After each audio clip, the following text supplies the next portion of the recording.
The Daily Brad Devotions. Today's reflection with Pastor Jeff Eliscopides. Happy Thursday, Pastor! Si Tita Maricel Halili ang kasama natin ngayon. Good morning, Pastor Jeff. Morning, kumakatita to si Chacha, no? Ako Ate rin lang. naman ang tita Chacha niya. Oo, Tawagan tita, namin tita talagang lang. tita. Kaya ngayon di ka namin tatawaging lolo. Ikaw ay tatawagin namin Tito Jeff. Pang kay Ted lang yung trono na yon. Wag sa atin yun. Nako, speaking of Manong Ted, ayan, nagsasampay nga kasi siya ng mga nalabhan niya, kaya hindi mo na pumasok, Pastor. Kamusta na dyan sa Cainta Rizal? Maulan pa rin siya, Chacha. So, wala pa rin sinag ng araw. Pero So, hindi kayo hopefully- inabot ulit ng baha kagabi, Pastor? Hindi naman. Ay, Awalan buti naman. naman. Ito na, umulan, bumagyo, umaraw, nandyan si Pastor Jeff. Ready na mga kapatid natin para sa magandang balitang hatid mo ngayong Webes. Yes, masaya siya. Nasa topic tayo ng wisdom, yung karunungan.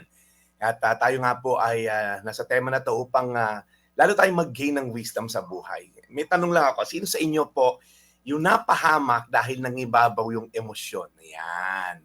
Na ang dami na nabuntis ng walang asawa dahil dyan, okay? Sino sa inyo napa-add to cart ka dahil sa emosyon? Okay? Merong iba, masyado na mga tragic, napaaway, nakapatay. Kasi po, minsan, yung emosyon natin, hindi natin makontrol, ano? Kaya ang tanong ko, tama bang ilabas natin to? Yung kung ano man yung nararamdaman mo, kailangan ba talaga ilabas? Whether na nag-bash ka sa Facebook out of emotion, at worse nga po, yung galit natin nakakapagdulot ng damage sa ibang tao. Sabi sa Kawikaan 29:11, ang taong hangal ay hindi makapagpigil sa kanyang galit. Ngunit ang taong marunong ay nakapagpipigil ng kanyang sarili. Grabe, di ba? Hindi ibig sabihin bawal ka magalit o mag-express ng feelings. Pero ang point po dito yung self-control. Yung tao daw pong wise, may karunungan, kahit galit na galit, kaya niyang kontrolin yung sarili niya. Kumaga, nag-iisip siya sa malayuang pananaw na pag ginawa ko ba to, pag minura ko to, ano ba consequence? Pag nagdabog ako, matatanggal ba ako sa trabaho? Pag nag-reply ako immediately sa basher ko sa Facebook, pag minura ko ba, forever na itong nasa social media. So, instead na magpadala po sila sa init ng ulo, sila po, they choose to respond calmly, okay? So, sa ganitong po paraan, nagiging peaceful ang paligid, at nakapag-isip sila ng nasa hulog, nasa tamang pananaw, pagka po pinalipas yung galit. Now, in contrast po sa taong hangal, yung foolish response, naglalabas agad ng galit. Walang pakundangan. Nakadalasan, nagiging sanhi po ng pagsisisi, pag-aaway po sa mag-asawa, kaibigan, kamag-anak, hindi pagkakaintindihan. Kaya kailangan natin tanungin yung sarili natin, paano ba tayo magre-react kapag tayo ay nasa tindi ng emosyon at galit? Well, una pong advice ko, huminga ka muna ng malalim. Okay? Minsan, oxygen lang kailangan mo eh. Pagka huminga ka kasi ng malalim, yung utak mo nakakapag-isip. Okay? So, mag-breathe ka ng isang malalim. Okay? 3 to 5 seconds na malalim na hininga. Okay? And then, ako po bilang pastor, magdasal ka. Okay? Kung parating na yung taong gusto mong tuunan ng emosyon, hinga malalim, and then mag-pray ka. Maybe the Lord will give you wisdom pagka ganun ginawa mo.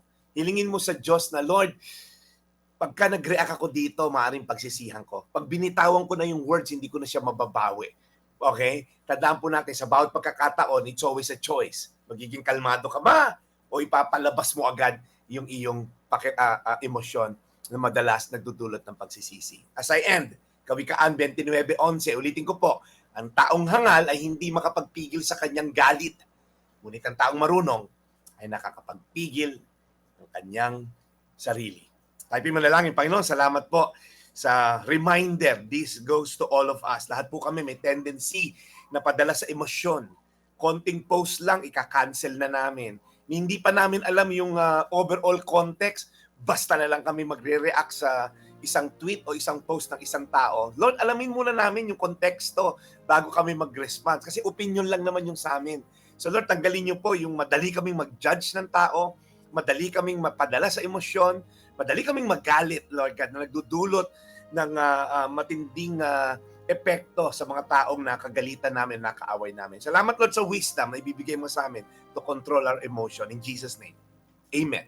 Amen. Amen. Ganda nung mga sinabi ni Pastor ngayon. No, pag parang meron kang, nasa peak ka ng emotion mo na gusto mo agad Yes. mag-react, hingang malalim. Totoo yun, Tama. nakakatulong yun. Correct. Kasi kung minsan hindi mo minimin yung sinasabi mo pag galit ka. Yes. Pag nahimasmasan ka, ay iba na pala yung Okay ka na iniisip pala. ko. Okay True. na pala. Parang sa gitna ng traffic, di ba, Pastor? Pagka talagang gitna ng traffic, yung hinga ng malalim, naku, madalas kong Correct. ginagawa yan. Yung kaysa mabuisit ka. Ako pag Hihinga may ka na lang ng ini-interview na malalim. politiko, hihinga ka na lang ng malalim.